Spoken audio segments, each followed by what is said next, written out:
اب جو اگلا رکوع آ رہا ہے سورہ مبارکہ کا، یہ اس اعتبار سے بڑا اہم ہے کہ اس میں تخلیق انسانی کے ضمن میں ایک بڑی ثقیل اصطلاح استعمال ہوئی ہے، اور یہ ثقیل اصطلاح 3 مرتبہ آئی ہے۔ اب ظاہر بات ہے کہ قرآن مجید جو ہے اگر اس طرح کی کوئی شکل اختیار کرتا ہے تو کوئی نہ کوئی حکمت اور ضرورت اس کی پشت پر ہوتی ہے۔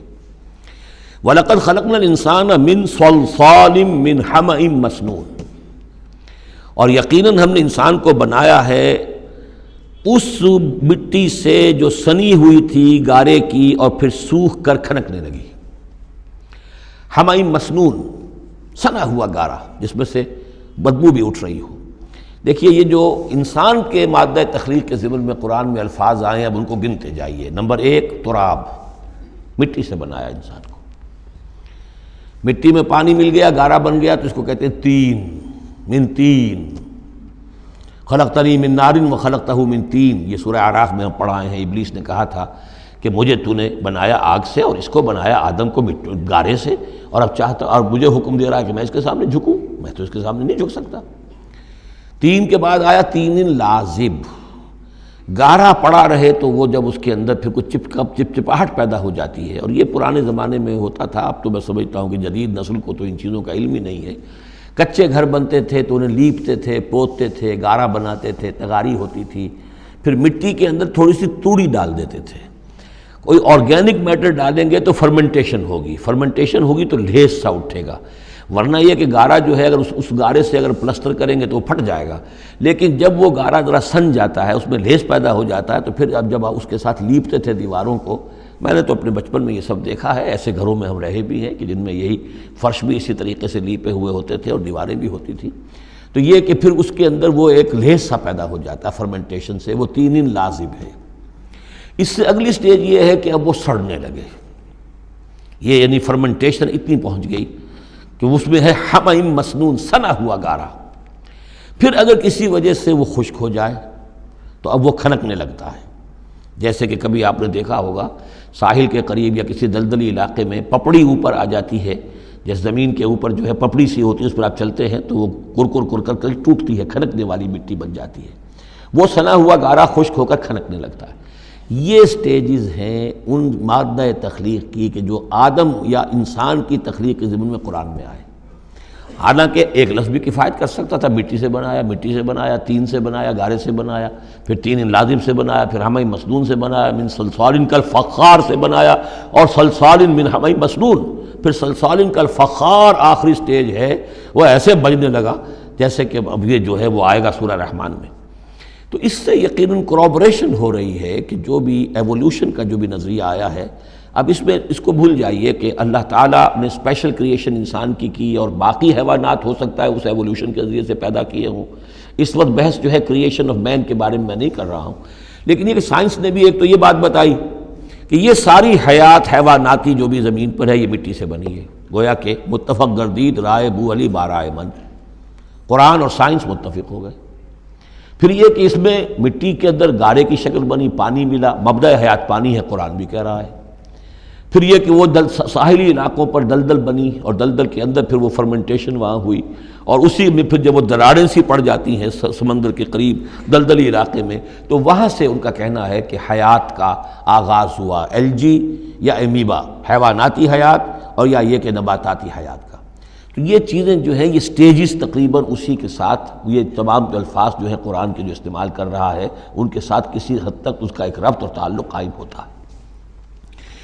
اور ہم نے بنایا انسان کو اس مٹی سے جو سڑنے کے بعد، اس گارے سے کہ جو سڑنے کے بعد سنا ہوا گارا پھر وہ کھنکنے لگا تھا سوکھ کر۔ والجان خلقناہ من قبل، اور جنات کو ہم نے پیدا کیا تھا پہلے، من نار السموم، لو کی آگ سے۔ اب یہ سموم سے مراد کیا ہے؟ بعد سموم آپ نے سنا ہوگا، وہ تیز لو جو آیا کرتی تھی، صحراؤں میں آتی ہے، آگ جھلک دینے والی گرم ہوا۔ تو اصل میں ایک ہوتا ہے جیسے کہ یہ بھی ہم نے فزکس میں پڑھا تھا، جن لوگوں نے تھوڑی بہت فزکس پڑھی ہوگی FSC میں، کہ یہ جو شعلہ ہوتا ہے فلیم کا ایک حصہ وہ ہوتا ہے جو نظر آتا ہے، لیومینس، وہ نظر آتا ہے، اس کے اندر حرارت کم ہوتی ہے، اور ایک انویزیبل جو ہوتا ہے اس کے گرد حالہ جو نظر نہیں آتا، اس میں ہوتی ہے تیزی شدید جو ہوتی ہے، سب سے زیادہ ٹیمپریچر جو ہوتا ہے وہ اس میں ہوتا ہے کہ جو اس کا حصہ نظر نہیں آتا۔ اس حصے سے، آگ کی اس لو سے، اس لو کی لپٹ سے یا لو کی لپٹ سے جو بھی اسے کہیں، اس سے ہم نے جنات کو پیدا کیا۔ لیکن یہ سمجھ لیجئے کہ اس سے جنات پیدا کیے گئے لیکن وہ آگ نہیں ہے۔ ہم مٹی سے پیدا کیے گئے لیکن مٹی نہیں ہے۔ اب ایک یہ کہ قلب ماہیت ہو چکی ہے، ہمارا جو یہ پروٹوپلازم ہے، جو ہمارے ٹیشوز ہیں، باڈی ٹیشوز، وہ مٹی تو نہیں ہے، اگرچہ سورس مٹی ہے، بنے مٹی سے ہیں، لیکن اب مٹی نہیں ہے۔ دوبارہ اگرچہ پھر یہ گل سڑ کر مٹی ہو جائیں گے، اس وقت مٹی نہیں ہے۔ اسی طریقے سے جنات آگ سے بنائے گئے لیکن آگ نہیں ہے، ہاں ان کا مادہ تخلیق آگ ہے۔ اور دوسرا یہ معلوم ہو گیا کہ وہ انسانوں کی تخلیق سے بہت پہلے پیدا کیے گئے۔ وَإِذْ قَالَ رَبُّكَ لِلْمَلَائِكَةِ إِنِّي خَالِقٌ بَشَرًا مِّن صَلْصَالٍ مِّنْ حَمَإٍ مَّسْنُونٍ، اور یاد کرو جب کہ کہا تھا آپ کے رب نے فرشتوں سے کہ میں بنانے والا ہوں ایک بشر اس کھنکھناتے ہوئے سنے ہوئے گارے سے۔ پھر وہی الفاظ من صلصال من حمأ مسنون، ثقیل لفظ ہے، ثقیل اصطلاح ہے۔ اور یہاں خاص طور پر نوٹ کیجئے کہ لفظ آدم نہیں آیا، بشر بنانے لگا ہوں۔ کہیں بھی قرآن مجید میں جہاں یہ تخلیق کے ابتدائی مراحل بیان ہوتے ہیں، لفظ آدم کہیں نہیں ملے گا آپ کو، سوائے وہ ایک آیت میں نوٹ کرا چکا ہوں سورہ آل عمران کی، کہ عیسیٰ کی مثال بھی اللہ کے نزدیک آدم کی سی ہے، خلقہ من تراب ثم قال له کن فیکون، وہ ایک مثال موجود ہے، لیکن باقی کہیں آپ کو بشر، انسان، جب میں بنانے والا ہوں ایک انسان اس مٹی سے سنے ہوئے گارے کی جو سوکھ کر کھنکھنانے لگی ہے، فَإِذَا سَوَّيْتُهُ، جب میں اس کا تسویہ کر لوں۔ تخلیق کے بعد تسویہ ہوتا ہے، جیسے کسی شے کا ایک ہیولہ بن گیا، پھر اس کی نوک پلک سنواری جاتی ہے۔ مین سٹرکچر جو ہے کسی بلڈنگ کا کھڑا ہو گیا، اب اس کا آرکیٹیکچرل ٹچز ہیں، اس کے اوپر ڈیکوریشن ہے، اس پہ پینٹنگ ہے، یہ تسویہ ہے۔ فَإِذَا سَوَّيْتُهُ، پھر جب میں اسے پوری طرح نک سک سے درست کر دوں، صحیح بنا دوں، پورا کر لوں، وَنَفَخْتُ فِيهِ مِن رُوحِي، اور پھونک دوں میں اس میں اپنی روح میں سے، کہ روحی ضمیر متکلم کا صیغہ ہے سیدھا سیدھا۔ فَقَعُوا لَهُ سَاجِدِينَ، تو گر پڑنا اس کے سامنے سجدے میں۔ فَسَجَدَ الْمَلَائِكَةُ كُلُّهُمْ أَجْمَعُونَ، اب یہ تیسری مرتبہ پڑھ رہے ہیں ہم قرآن حکیم میں یہ قصہ آدم و ابلیس۔ تو کیا سجدہ سب فرشتوں نے، کل کے کل نے، سب نے مل کر۔ دیکھیے یہ جو ہے تاکید کی انتہا ہے، فرشتوں میں سے کوئی بھی مستثنیٰ نہیں رہا، نہ جبرائیل، نہ میکائیل، نہ اسرافیل، الا ابلیس، سوائے ابلیس کے۔ اور اس میں پھر گمان ہوتا ہے کہ شاید یہ بھی فرشتہ تھا، فرشتہ نہیں تھا، اس کی وجہ سورہ کہف میں مل جائے گی۔ ابا ان یکون مع الساجدین، اس نے انکار کیا سجدہ کرنے والوں کے ساتھ ہونے سے۔ قال یا ابلیس ما لک الا تکون مع الساجدین، اللہ نے فرمایا ابلیس کیا ہوا تجھے، کیا سبب ہے، تو کیوں نہیں ہوا سجدہ کرنے والوں کے ساتھ؟ قال لم اکن لاسجد لبشر خلقتہ من صلصال من حمأ مسنون، اس نے کہا میرے لیے یہ روا نہیں ہے، میرے لیے ممکن نہیں ہے کہ میں سجدہ کروں اس بشر کو جس کو تو نے پیدا کیا ہے سنے ہوئے گارے سے، جبکہ وہ کھنکھنانے لگا ہوا۔ قال فاخرج منها فإنك رجیم، اللہ نے فرمایا تو نکل جاؤ یہاں سے، اس میں سے نکل جاؤ، اس لیے کہ اب تم مردود ہو گئے ہو۔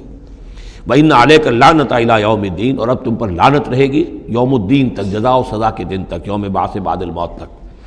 قال رب فانظرنی الی یوم یبعثون، تو اس نے درخواست کی کہ پروردگار پھر مجھے ذرا مہلت دے دے، ڈھیل دے دے اس دن تک کے لیے جس دن کے یہ دوبارہ اٹھائے جائیں گے۔ قال فإنک من المنظرین، اللہ تعالیٰ نے اسی شان بے نیازی کے ساتھ فرمایا اچھا جاؤ ٹھیک ہے، تمہیں ڈھیل دے دی گئی، تمہیں یہ رخصت مل گئی، تمہیں یہ چھوٹ مل گئی، مہلت مل گئی۔ الی یوم الوقت المعلوم، اس وقت معین کے دن تک، یعنی یہ کہ اس وقت تک تم زندہ رہو گے۔ وہ ابلیس جو ہے جن، ویسے جنوں کی زندگیاں شاید انسانوں سے زیادہ ہوتی ہوں، میں نہیں جانتا کتنی ہوتی ہیں، لیکن یہ کہ کوئی اور جن نہیں ہے کہ جو اس وقت سے آج تک زندہ ہو سوائے اس ایک جن کے جس کا نام عزازیل تھا، اور یہ جن جو ہے وہ ابھی تک زندہ ہے اپنی اسی ذات کے ساتھ، باقی اس کی اولاد، اس کی اور نسل جو ہے، اس کی ذریت ہے، وہ اپنی جگہ ہے۔ قال رب بما اغویتنی،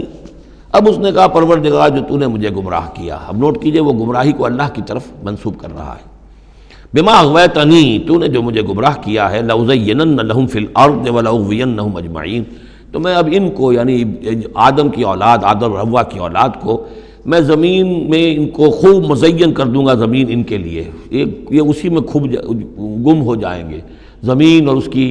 چمک دمک اور اس کی رونقیں اور زیبائشیں آرائشیں ان کی نگاہوں میں کھب جائیں گی۔ وَلَأُغْوِيَنَّهُمْ أَجْمَعِينَ، تجھے بھول جائیں گے، وہ لگ جائیں گے انہی چیزوں کے اندر، اور میں ان سب کو گمراہ کر کے چھوڑوں گا۔ لَأُغْوِيَنَّهُمْ أَجْمَعِينَ، سب کو الا عبادک منہم المخلصین، سوائے ان میں سے ان کے کہ جن کو تو اپنا خاص بندہ بنا لے، تو اپنا خاص بندہ بنا لے، مخلص کر لے، یہاں پہ وہی نوٹ کیجئے مخلص ہے، مخلصین، جن کو تو خالص کر لے اپنے لیے، ظاہر بات ہے کہ اس پر تو میرا زور نہیں چلے گا، باقی یہ کہ میں کسی کو چھوڑوں گا نہیں۔ قال ھذا صراط علی مستقیم، اللہ تعالیٰ نے فرمایا ٹھیک ہے، یہ راستہ ہے میری طرف سیدھا، یعنی یہ میرے اور تمہارے درمیان معاملہ طے ہو گیا، میں نے تمہیں چھوٹ دی، تم اپنا زور لگا لو، جس طرح بھی چاہو بہکا لو، باقی یہ کہ ان عبادی لیس لک علیہم سلطان، میرے بندوں پر تجھے اختیار کوئی نہیں ہوگا، یعنی اختیار کسی بھی انسان پر نہیں ہے، یہ نہیں کہ جس کو اللہ نے مخلص کر لیا ہو اس پر اختیار نہیں، اختیار اسے کسی بھی انسان پر نہیں ہے۔ ان عبادی لیس لک علیہم سلطان الا من اتبعک من الغاوین، سوائے ان کے کہ جو خود تیری پیروی کرے، خود غاوین میں سے ہو، خود ان کے اندر غوا ہو، خود ان کے اندر سرکشی ہو، خود وہ جو ہے وہ اپنی نفس پرستی کی طرف مائل ہو، وہ تو تیری پیروی کریں گے، ان کو تو جدھر چاہے لے جا، جس کھائی میں چاہے لے جا کے ان کو پھینک دے، اور جس جہنم کے جس وادی میں چاہے ان کو گرا دے، مجھے اس سے دلچسپی نہیں، لیکن یہ کہ میرے کسی بندے پر تجھے اختیار حاصل نہیں ہوگا۔ وَإِنَّ جَهَنَّمَ لَمَوْعِدُهُمْ أَجْمَعِينَ، اور پھر جہنم ہی ان سب کا ٹھکانہ ہوگا، سب کا، جو بھی تیری پیروی کریں گے۔ لہا سبعۃ ابواب، اس جہنم کے 7 دروازے ہیں، لکل باب منہم جزء مقسوم، اور ہر ان میں سے ہر دروازے کے لیے ہم نے ایک اس کا نصیب مقرر کر رکھا ہے کہ اتنے جن اتنے انسان اس سے جائیں گے۔ ہو سکتا ہے کہ وہ بڑے بڑے کبیرہ گناہوں کے حوالے سے کہ یہ لوگ جو ہیں جو ان گناہوں میں ملوث ہوں گے وہ اس دروازے سے جائیں گے، جو ان گناہوں میں ملوث ہوں گے وہ اس سے جائیں گے، واللہ اعلم۔ ان المتقین فی جنات وعیون، اب وہی سائملٹینیس کنٹراسٹ کہ جب جہنم والوں کا تذکرہ ہوا تو متقین کا بھی، اور جو اہل تقوی ہوں گے فی جنات وعیون، وہ ہوں گے جنتوں میں، باغات میں اور چشموں میں، ادخلوها بسلام آمنین، ان سے کہا جائے گا داخل ہو جاؤ ان باغات میں پورے امن کے ساتھ، کوئی خوف نہیں، کوئی اندیشہ نہیں۔ وَنَزَعْنَا مَا فِي صُدُورِهِم مِّن غِلٍّ، یہ مضمون پہلے بھی آ چکا ہے، اور ہم نکال دیں گے ان کے دلوں میں سے جو کچھ قدورت ہوگی، اہل ایمان کی آپس میں کوئی شکوہ، کوئی شکایت، کسی سے کوئی تکدر ہو، کوئی غل ہو، وہ ہم نکال دیں گے۔ عَلَىٰ سُرُرٍ مُتَقَابِلِينَ، وہ بیٹھے ہوئے ہوں گے تختوں کے اوپر ایک دوسرے کے آمنے سامنے۔ جب کسی سے ناراضگی ہو تو آدمی آنکھیں چار نہیں کرتا بلکہ نظر چرا جاتا ہے، لیکن جب کوئی ایسی بات نہیں، دل صاف ہے، تو آمنے سامنے بیٹھ کے باتیں کریں گے، سینگ آئی ٹو آئی۔ متقابلین لا یمسہم فیہا نصب، انہیں نہیں پہنچے گی اس میں نہ تو کوئی تکان، وما ہم منہا بمخرجین، نہ پھر وہ اب اس سے نکالے جائیں گے۔ جب اہل جنت میں داخل ہونے کے بعد کسی کا وہاں سے نکلنے کا امکان نہیں۔ نبئ عبادی، اے نبی میرے بندوں کو بتا دیجئے، انی انا الغفور الرحیم، کہ میں یقیناً غفور ہوں، رحیم ہوں۔ میری اصل شان تو یہ ہے، لیکن وَأَنَّ عَذَابِي هُوَ الْعَذَابُ الْعَلِيمُ، میری ایک دوسری شان بھی ہے، اور وہ یہ ہے کہ میرا عذاب تو وہ بھی بہت دردناک عذاب ہے۔ لہذا کوئی آدمی جو ہے وہ نڈر نہ ہو جائے، نچنت نہ ہو جائے،